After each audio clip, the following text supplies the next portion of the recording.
Your 5-year-old is standing in the hallway. School starts in 10 minutes. Their shoes are untied. Their lunchbox is still on the counter.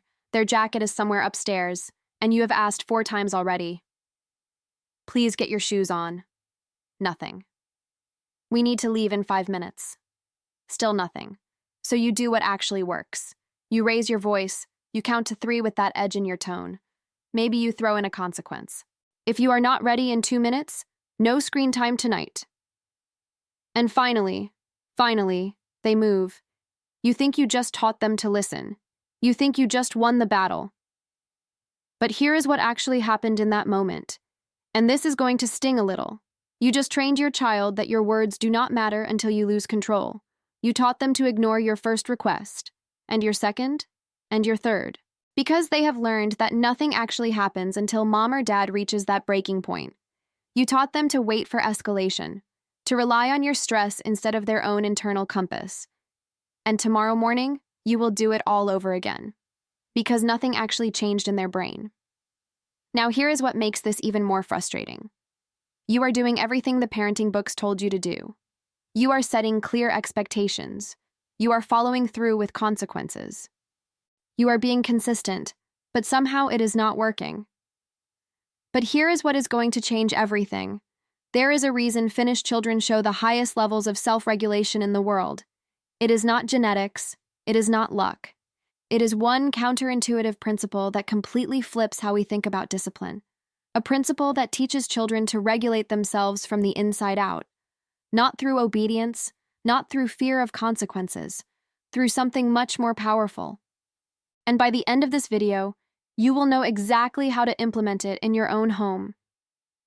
Starting today. Let me ask you something. How many times today have you already repeated yourself? Brush your teeth. Put your dishes in the sink. Stop hitting your brother. Get your backpack. I said now. And here is what is killing you. You know what needs to happen. They know what needs to happen. Everyone knows the routine. But somehow, every single day, you are managing their behavior like they have never done it before. You are the project manager of your child's life. And it is exhausting. Now here is the part that might be hard to hear. Every single time you remind them, you are actually teaching them something, just not what you think. You are teaching them, you do not need to remember. I will remember for you. You are teaching them, you do not need to be responsible. I will be responsible for you. You are teaching them, my words do not mean anything until I am angry. That is not their fault. That is their brain learning the pattern you are accidentally creating. Here is what is happening neurologically. When you give a reminder, when you escalate, when you finally force compliance, you are activating their stress response. Their amygdala lights up. Fight or flight kicks in. And their prefrontal cortex, the part responsible for self-regulation, planning, impulse control, it goes offline. They are not learning to think for themselves. They are learning to react to external pressure. And the moment that external pressure disappears, the moment you are not in the room, everything falls apart. Because they have never actually learned to regulate themselves. They have learned to be managed. And here is the brutal truth. That pattern does not just affect morning routines. It shapes how they approach everything. Homework? They wait until you remind them. Chores? They wait until you nag. They become adults who need external pressure to function, who cannot self-start, who procrastinate until there is a crisis. And it all starts here, in these shoe-tying, backpack-grabbing, teeth-brushing moments. So here is the question. How do we break this cycle? Let me show you something that will completely shift how you think about discipline. Obedience and self-discipline are not the same thing. In fact, they are opposites. When a child obeys, they are following instructions because of you.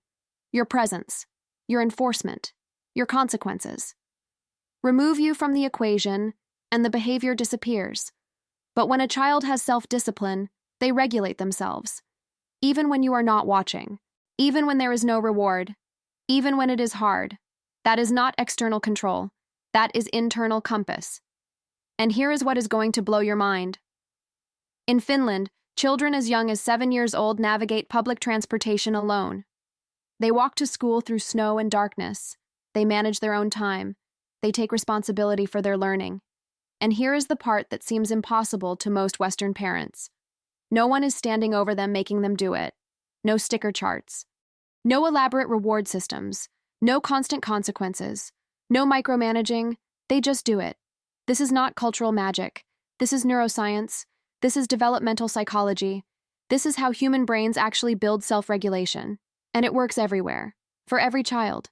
Once you understand the principle, it is called sisu, and it is about to change everything.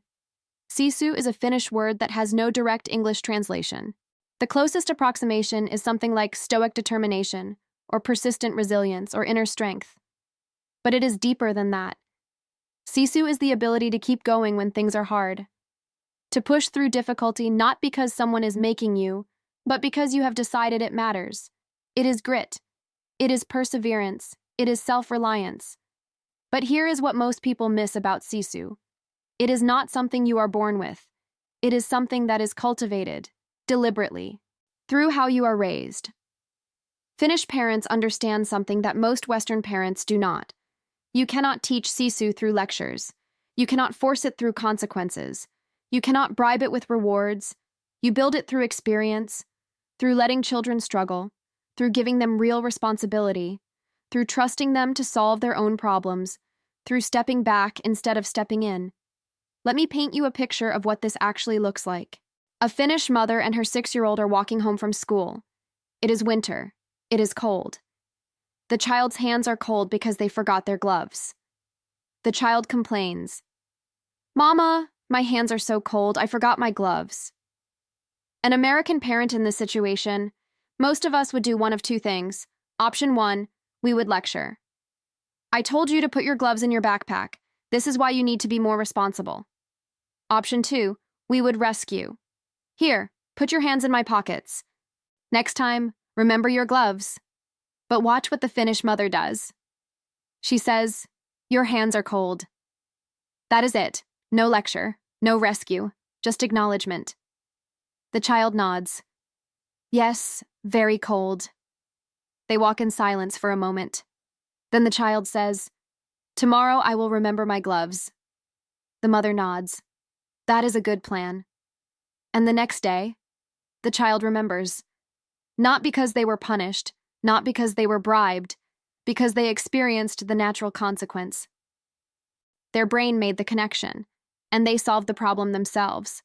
That is sisu. That is self-discipline. The mother did not manage the problem. She trusted her child to learn from it. And that trust, that is everything. Finnish parenting is built on 4 interconnected pillars, and understanding these pillars is crucial because they work together. Pillar 1. Predictable structure creates mental freedom. Finnish children grow up with incredibly predictable routines, not rigid schedules. Predictable rhythms. Morning routine is always the same. After-school routine is always the same. Evening routine is always the same. And here is what this does neurologically. When a routine is repeated consistently over time, the basal ganglia in your child's brain creates automatic pathways. The behavior becomes unconscious, effortless, self-initiated. Your child's brain stops asking, "What comes next?" because it already knows. The routine itself becomes the cue. Think about your own morning routine. You probably brush your teeth, take a shower, get dressed in roughly the same order every day. You do not think about it. Your brain just does it. That is what we are creating for our children. Pillar 2, real responsibility builds real competence. Finnish children are given meaningful responsibilities from a very young age, not chores assigned as punishment, contributions, things that actually matter to the functioning of the household. A 4-year-old sets the table. A 6-year-old makes their own breakfast. An 8-year-old does their own laundry. These are not token tasks. These are real responsibilities that genuinely impact the family. And here is what happens in their brain when they do meaningful work. They feel needed. They feel capable. They feel competent. And humans, even small humans, are wired to seek competence. When you give a child a real responsibility and trust them to handle it, you are sending a powerful message. I believe you are capable. You matter to this family. We need you. And children rise to that, not because they are being controlled, because they want to. Pillar 3, struggle is protected, not prevented. This is the pillar that Western parents struggle with most. because it goes against every protective instinct we have. Finnish parents allow their children to struggle, to fail, to experience frustration, to solve their own problems. A child cannot zip their jacket. The parent waits, watches, does not intervene. A child forgets their lunch. The parent does not bring it to school. The child experiences hunger. They remember the next day. And here is why this matters so much. Every time you rescue your child from a struggle, you are sending a message. You cannot handle this. You need me to fix it for you. But every time you let them struggle and solve it themselves, you are building their belief. I can handle hard things. I can figure this out. I am capable. That belief, that is sisu. That is the foundation of self-discipline. Pillar 4. Calm presence, not constant instruction. Finnish parents are famously calm. They do not yell. They do not hover. They do not micromanage with constant instructions. They are present, but quiet, watching, trusting. And here is what the neuroscience shows. Regulation is contagious. When you stay calm, your child's nervous system receives the message, "We are safe. We can handle this." Their prefrontal cortex stays online. They can think clearly. But when you escalate, when your voice gets loud, their nervous system mirrors yours. They escalate too. Their stress response activates, and any capacity for self-control disappears. You cannot yell a child into self-regulation. You have to model it. These 4 pillars work together. Structure gives them a framework. Responsibility gives them purpose. Protected struggle gives them confidence. And your calm presence gives them the safety to try. All right, theory is great, but you need practical steps you can actually use. Starting this week. So let me give you 6 concrete strategies that will transform how your child approaches responsibility. Step 1. Build the routine, then trust it. This week, create one visual routine chart with your child. Just one. Start with morning routine. Sit down with them. Ask them, what do we need to do every morning before school? Let them tell you. Write it down together, or draw pictures if they are young. Bathroom, get dressed, breakfast, brush teeth, backpack, shoes. Now here's the crucial part. Post it where they can see it, and then stop reminding them. The routine chart is the reminder, not you. When they are standing in the hallway doing nothing, instead of saying, "Go brush your teeth," you say, "What is next on your routine?" Let them check the chart. Let their brain do the work. Within 1 week, maybe 2, their brain will start to automate the sequence. They will not need the chart anymore. The routine will become unconscious. Step 2. Replace commands with ownership questions. This is where everything shifts. Instead of telling your child what to do, you ask questions that activate their thinking. Instead of "Put your shoes on," you ask, "What do you need before we leave?" Instead of "Clean up your toys," you ask, "What needs to happen before dinner?" Instead of "Did you do your homework?" you ask, "What is your plan for homework tonight?" Watch what happens when you do this. Instead of complying or resisting, they think. They make a decision. And when they make the decision, they follow through. Because it is theirs now, not yours. Step 3. Assign one. Real responsibility. Pick one task that genuinely contributes to your household. Something that matters, not a token chore. Maybe your 5-year-old is in charge of feeding the dog every morning. Maybe your 7-year-old makes their own lunch. Maybe your 9-year-old does their own laundry. Whatever you choose, make it real. Make it matter. And then trust them with it completely. Do not remind. Do not supervise. Do not fix it if they forget. If they forget to feed the dog will let them know. If they forget to pack lunch, they will be hungry. Natural consequences teach faster than any lecture ever could. Step 4. Practice. Watchful waiting. This is the hardest step, but it is also the most powerful. When your child is struggling with something, when they cannot figure out how to put their shoes on, when they cannot find their homework, pause. Do not jump in. Do not fix it. Do not rescue. Watch, wait, give them space to figure it out. You can ask questions. What could you try? Where did you last see it? But do not solve it for them. Every time you solve their problem, you are teaching them, you cannot do this alone. Every time you wait and let them solve it, you are teaching them, you are capable. You can figure this out. Step 5. Model. Calm, not control. Before you respond to your child's behavior, check yourself. Take a breath, drop your shoulders, soften your voice. Respond from calm, not reactivity. This is especially important in moments of frustration, when they have forgotten something for the third time, when they are moving slowly and you are going to be late. Your calm teaches them more than any consequence ever could.